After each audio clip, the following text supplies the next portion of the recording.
All right, so today, the alien ships of Star Citizen. What I think of them, and are they worth it?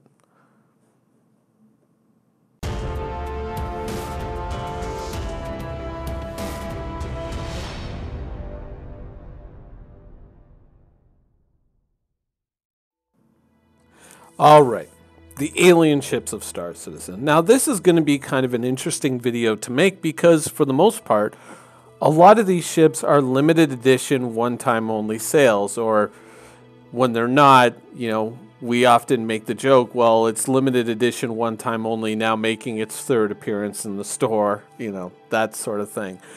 But in general, these are indeed largely limited edition ships that you don't see all that often in Star Citizen. And when they do crop up, they generally disappear very, very quickly. Now, with that in mind, I'm not going to talk about the Vanduul ones because generally they appear and then they disappear. And there are people out there who have paid grievously huge sums of money to get the scythe, the glaive, that sort of thing. I am not going to encourage anybody to go down that road. I mean, realistically, wait until they're in game, wait until we're really playing Star Citizen, and then just steal one from the Vanduul. Most players are going to end up fighting the Vanduul here, there, anywhere. It probably won't be that difficult to just steal one. That being said, let's get into the good ones. The Zeon Scout. Now, the Zeon Scout, for those of you who've known this channel for a long time, know that I was at one time extremely enthusiastic about this ship. Had some plans regarding this ship. I was hoping for a certain level of customization. There was some things that I kind of wanted to explore with this ship, but unfortunately, by the time this ship finally made it into the game, and I believe it was around 2.2, 2.3, it really didn't live up to it. It has a very large forward surface area. The lateral mobility of the ship, the 6 degrees of freedom type mobility of the ship, was profoundly lacking for what it was originally written up as, and it has a very large forward surface area. So it makes it a very easy ship to hit. It's also a fragile ship, though it does have very tough shields. It is a fragile ship. It has no missiles and only 2 size 3 guns. It really wasn't a ship that I felt lived up to its potential. It's a ship that I'm willing to revisit, and I'm planning to revisit at a future date.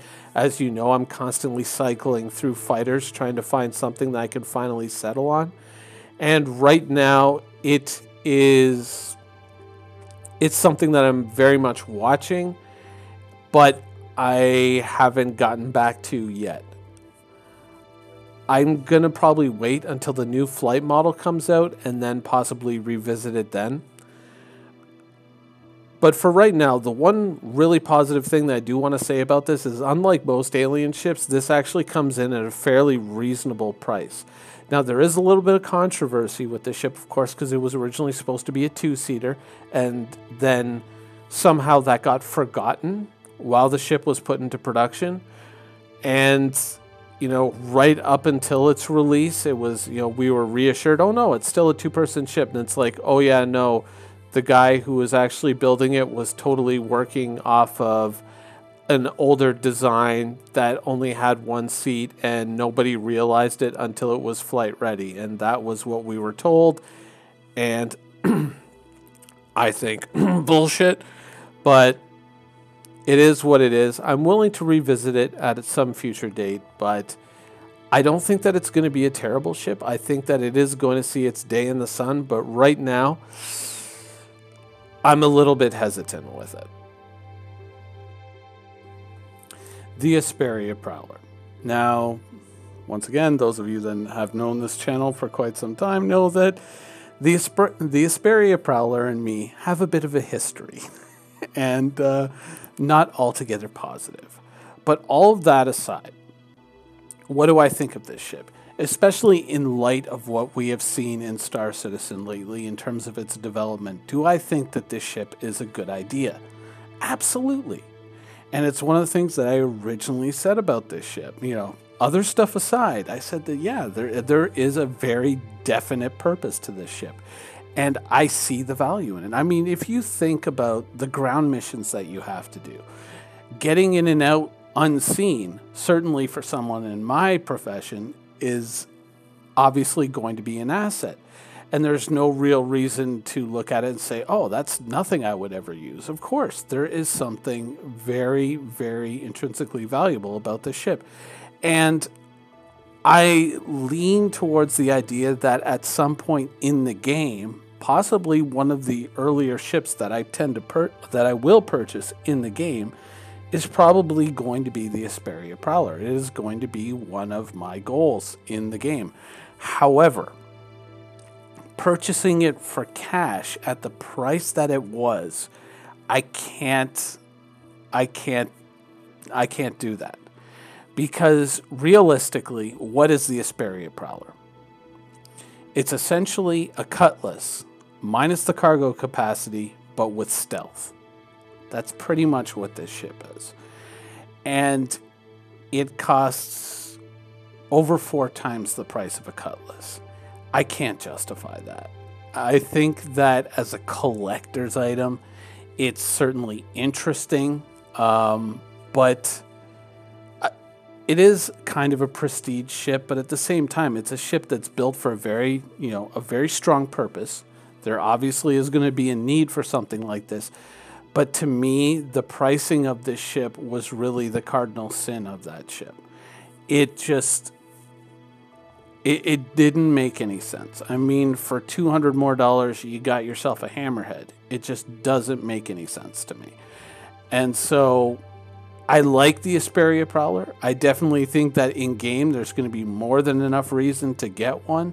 But purchasing it for straight cash, I can't see it. The Gion Knox. Now, the Knox is the second space bike to ever come to Star Citizen. Stylistically, I think it is obviously more stylish than the Drake Dragonfly. It has a very almost Akira-esque vibe to it, especially if it was all in red with some sponsorship stickers kind of stuck to it in the right places. I really like the appearance of this. I think that if circumstances were different, it would probably be something that I would own. The only downside to space bikes, and this is something that to a certain degree affects the Dragonfly as well, though it is much more prominent on the Knox, is the fact that space bikes travel very, very fast over the ground. A lot of people may not realize this, but when you're traveling at 50 meters a second, just 50 meters a second, that's 180 kilometers an hour. That's pretty darn quick. And these things can get up beyond that speed. And I think that and combined with, the continued woes with flight controls and the physics engine of the game has created a very difficult situation for CIG to nail down. There was a point where space bikes, I'm not sure if they're still doing it, well, on purpose, because I made a video recently where my Dragonfly went out of control and dropped me about 37 kilometers above the surface of a moon. But at one point, you were able to fly the space bikes pretty up high in the atmosphere. And a lot of people complained about that. And I thought it was kind of interesting that they were complaining, because I felt it was a kind of a short-sighted complaint, because down on the ground with all these rocks and all these obstructions on the surface of the ground, with these bikes traveling at the speed that they can travel at, it's going to be very difficult to dodge objects as you're kind of traveling and going around all these blind turns and over hills and all that stuff.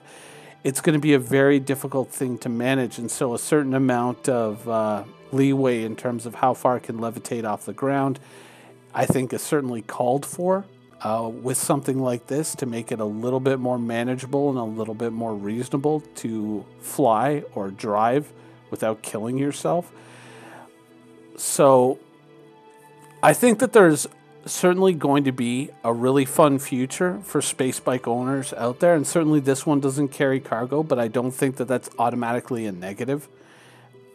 I think that space bikes are certainly going to end up in a good place, but I think that for a while they're going to have a troubled existence. They're going to be very difficult to manage, and they're going to be problematic not only for the owners but also for CIG.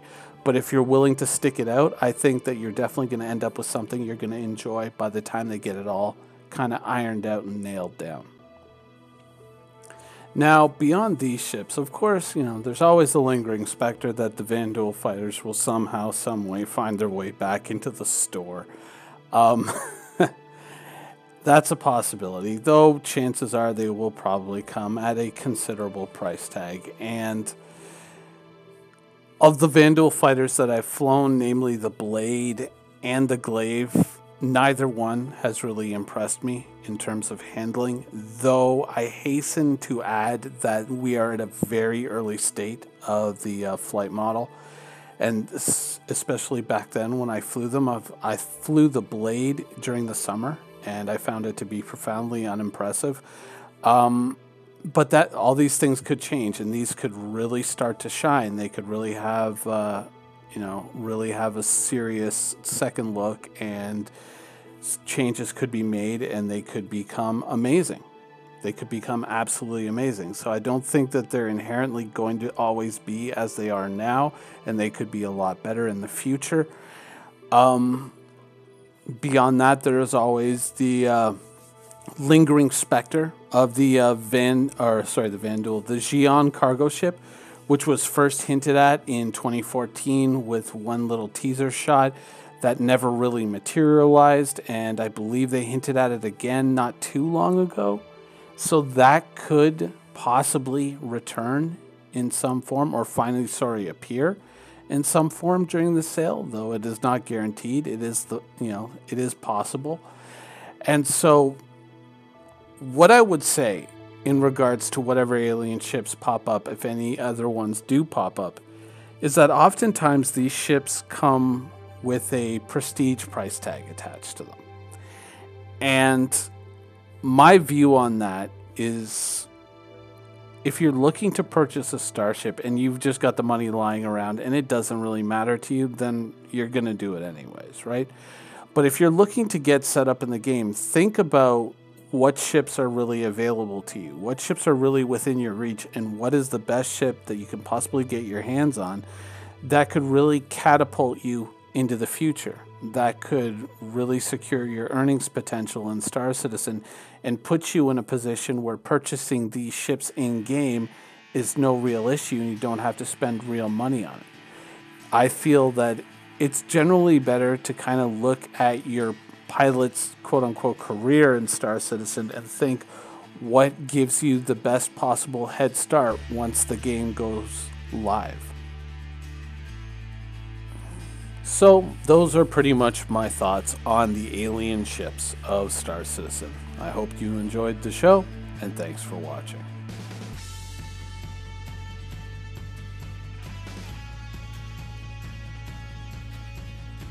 Thank you for watching. So if you want to keep up with the latest and greatest in Star Citizen and Squadron 42's development, please follow us on our social media channels. See you soon.